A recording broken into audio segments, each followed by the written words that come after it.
आईने हिंदी के एक नए एपिसोड में आपका स्वागत है। दोस्तों, भारत की वायु शक्ति को लेकर एक बहुत बड़ी खबर सामने आ रही है।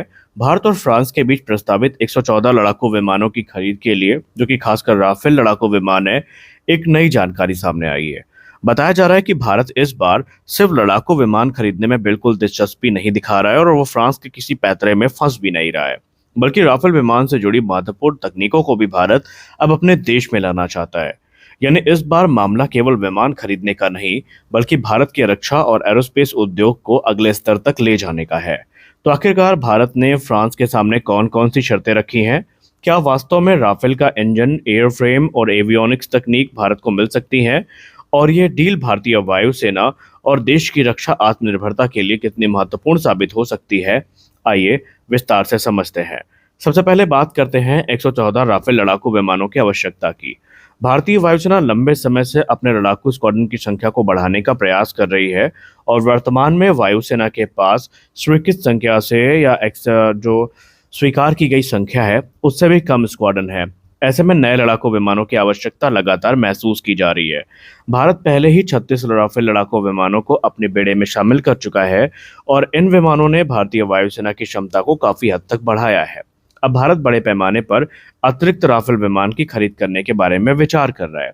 लेकिन इस बार भारत ने साफ कर दिया है कि मेक इन इंडिया मॉडल पर आधारित ही डील होगी। इसके अलावा हम किसी भी चीज को एक्सेप्ट नहीं करेंगे। रिपोर्ट्स की बात माने तो भारत चाहता है कि फ्रांसीसी कंपनी डसाल्ट एविएशन किसी भारतीय कंपनी के साथ साझेदारी करे और अधिकांश विमान भारत में ही निर्मित करे। इसका सबसे महत्वपूर्ण पहलू ये है कि भारत टेक्नोलॉजी ट्रांसफर चाहता है।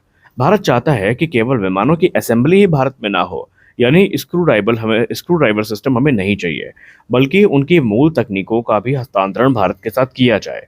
इसमें एयरफ्रेम तकनीक शामिल है, जो किसी भी लड़ाकू विमान की संरचना और डिजाइन का सबसे महत्वपूर्ण हिस्सा होती है। इसके अलावा भारत इंजन तकनीक में भी रुचि दिखा रहा है। राफेल में इस्तेमाल होने वाला M88 फ्रांसीसी इंजन, जो कि सैफरान के द्वारा बनाया जा रहा है, भारत इसको लेकर के भी इंटरेस्टेड है। और अगर इस क्षेत्र में महत्वपूर्ण तकनीकी सहयोग मिलता है तो भारत के लिए भविष्य में स्वदेशी लड़ाकू विमानों के विकास के लिए एक जो नया आयाम है वो खुल सकता है और फ्रांस से बड़ी तकनीकी सहायता भी मिल सकती है। सिर्फ इतना ही नहीं, भारत एवियोनिक्स और मिशन सिस्टम तकनीक में भी सहयोग चाहता है। एवियोनिक्स किसी भी आधुनिक विमान का दिमाग माने जाते हैं। रडार हो गया, सेंसर हो गया, इलेक्ट्रॉनिक वॉरफेयर सिस्टम हो गए, डेटा प्रोसेसिंग हो गई, मिशन कंप्यूटर जैसे महत्वपूर्ण सिस्टम इसी श्रेणी में आते हैं। अब बात करते हैं भारतीय हथियारों की। भारत की एक प्रमुख मांग ये है कि सभी 114 राफेल लड़ाकू विमानों के जो अभी इंटीग्रेशन है वेपन का, वो फ्रेंच या यूरोपियन तो हो, लेकिन इसके साथ ही साथ भारत ने भारतीय हथियारों और मिसाइलों को एकीकृत करने की मांग भी कर दी है। यानी आसान भाषा में आपसे बोले तो भारत ने फ्रांस से क्लियर कर दिया है कि देखिए, हम आपसे राफेल तो ले रहे हैं, हम यहाँ पर सिर्फ यूरोपियन मिसाइल्स जैसे कि मेटियोर हो गई, स्टॉर्म शैडो हो गई, इन सब को हम नहीं एक्सेप्ट करेंगे अकेले। हमें इंडियन वेपन सिस्टम भी चाहिए जो हमने खुद से विकसित किए हैं।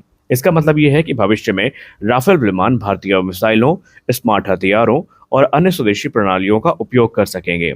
इससे भारत की विदेशी हथियारों पर निर्भरता कम होगी और युद्ध के समय अधिक परिचालन स्वतंत्रता हमें प्राप्त होगी। इसके साथ ही भारत सुरक्षित डेटा लिंक और नेटवर्किंग क्षमताएं भी चाहता है। आज का युद्ध केवल विमान बनाना नहीं है, बल्कि विमान को इस हिसाब से ढालने का भी है कि वो हर प्रकार के थ्रेट को काउंटर कर सके। आज का युद्ध केवल विमान बनाम विमान नहीं रह गया है, बल्कि आधुनिक युद्ध नेटवर्क आधारित हो चुका है, जहां लड़ाकू विमान, radar station, air defence system, satellite और कमांड सेंटर लगातार एक दूसरे के साथ जुड़े रहते हैं। भारत चाहता है कि नए राफेल जो विमान है, ये भारतीय रडार नेटवर्क और कमांड सिस्टम के साथ पूरी तरीके से एकीकृत हो जाएं। अब बात करते हैं राफेल के नए संस्करणों की। भारतीय वायुसेना इस बार पिछली बार की तरह किसी एक वेरिएंट पर स्टिक नहीं रहना चाहती, क्योंकि भारतीय वायुसेना वर्तमान में राफेल F3 स्टैंडर्ड को ऑपरेट करती है। लेकिन फ्रांस अब राफेल F4 स्टैंडर्ड विकसित कर चुका है। भविष्य में F5 स्टैंडर्ड भी आने वाले हैं। रिपोर्ट्स के अनुसार भारत इन उन्नत संस्करणों में रुचि रखता है। राफेल F4 और राफेल F5 संस्करणों में बेहतर सेंसर, उन्नत नेटवर्किंग, अधिक शक्तिशाली मिशन सिस्टम और नई तकनीकों को शामिल किया जाएगा। इसके अलावा नए विमानों में अत्याधुनिक एसा रडार भी लगाया जा सकता है। एसा रडार पारंपरिक रडार की तुलना में अधिक दूरी तक लक्ष्य को खोज सकता है, बेहतर इलेक्ट्रॉनिक जैमिंग के साथ बेहतर प्रदर्शन करता है। युद्ध की स्थिति में यह पायलट को अधिक जानकारी और बेहतर लक्ष्य पहचानने की क्षमता प्रदान करता है। और अब आते हैं सबसे चर्चित विषय पर, जो कि इस पूरे डिस्कशन का केंद्र बिंदु है। वो है आर्टिफिशियल इंटेलिजेंस यानी एआई। भविष्य के राफेल विमानों में एआई आधारित सिस्टम शामिल किए जाने की संभावनाएं जताई जा रही हैं। ये सिस्टम पायलट को तेजी से निर्णय लेने, खतरे को पहचानने और जटिल युद्ध परिस्थितियों में बेहतर प्रतिक्रिया देने में सहायता प्रदान कर सकती है। दुनिया की कई प्रमुख वायुसेनाएं अब एआई आधारित युद्ध प्रणालियों पर काम कर रही हैं, और राफेल का भविष्य संस्करण भी इसी दिशा में बढ़ता नजर आ रहा है। भारत के लिए इस डील का एक और महत्वपूर्ण लक्ष्य है, वह है इंडिजिनाइजेशन, जिसको हम स्वदेशीकरण भी कहते हैं। बताया जा रहा है कि भारत इस कार्यक्रम में 55 से लेकर 60% तक स्थानीय सामग्री हासिल कर सकता है, या यूं कह लें आप इंडिजिनाइजेशन लेवल को प्राप्त कर सकता है। और यदि ऐसा होता है तो यह भारतीय एरोस्पेस उद्योग के लिए एक ऐतिहासिक उपलब्धि होगी।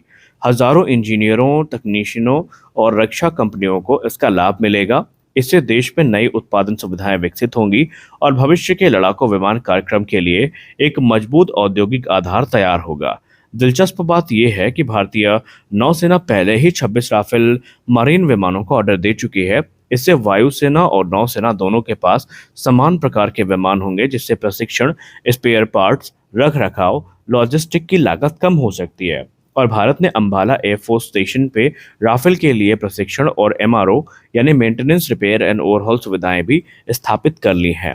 इसका मतलब ये है कि यदि कोई नई डील आगे होती है तो भारतीय वायुसेना, जाहिर सी बात है, और ज़्यादा इंडिजिनाइजेशन को पुश करेगी और अपनी रिक्वायरमेंट्स को पूरा करने का प्रयास करेगी। तो दोस्तों, ये डील भारत की शर्तों के अनुसार अगर आगे बढ़ती है तो ये केवल 114 राफेल लड़ाकू विमानों की खरीद नहीं होगी, बल्कि अगर हम देखें तो ये भारत के रक्षा उद्योग, एरोस्पेस निर्माण क्षमता, आत्मनिर्भर भारत अभियान के लिए एक बड़ा परिवर्तनकारी कदम साबित हो सकता है। हालांकि अभी इस संबंध में कोई आधिकारिक अंतिम समझौता नहीं हुआ है और कई महत्वपूर्ण पहलुओं पर बातचीत अभी जारी है। लेकिन इस बार भारत वास्तव में इंजन, एयरफ्रेम, एवियोनिक्स, एसा रेडार, एआई आधारित तकनीकों तक पहुंच हासिल करने में सफल होता है, तो ये भारतीय रक्षा क्षेत्र का एक महत्वपूर्ण कदम माना जाएगा। अब यहाँ पर एक और चीज़ है कि भारत ने 2 शर्तें रख दी हैं। भारत ने कहा कि इट्स ओके, अगर आप हमें फुल ट्रांसफर ऑफ टेक्नोलॉजी नहीं दे सकते तो कम से कम हमें आईसीडी चाहिए। आईसीडी से कम हमें ये तो रहेगा कि हम वेपन को अपने हिसाब से इंटीग्रेट कर सकते हैं। हालांकि यहाँ पर और भी कई पहलू हैं, जैसे कि निकमा M88 हो गया और जो इनका M88 टीरेक्स इंजन हो गया, इसको भी इस प्रोग्राम से जोड़कर देखा जा रहा है। कुल मिलाकर कहने का मतलब सिर्फ इतना है कि आने वाले भविष्य में हमें कुछ और निर्णायक मोड़ इस पूरे प्रोग्राम में दिखाई पड़ सकते हैं। बाकी आपको क्या लगता है, क्या फ्रांस भारत को इतनी व्यापक ट्रांसफर ऑफ टेक्नोलॉजी देने के लिए तैयार होगा? आप अपनी राय कमेंट सेक्शन में ज़रूर दें।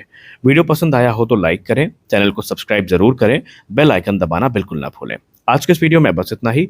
मिलते हैं अगले वीडियो में कुछ और अपडेट्स के साथ। तब तक के लिए जय हिंद।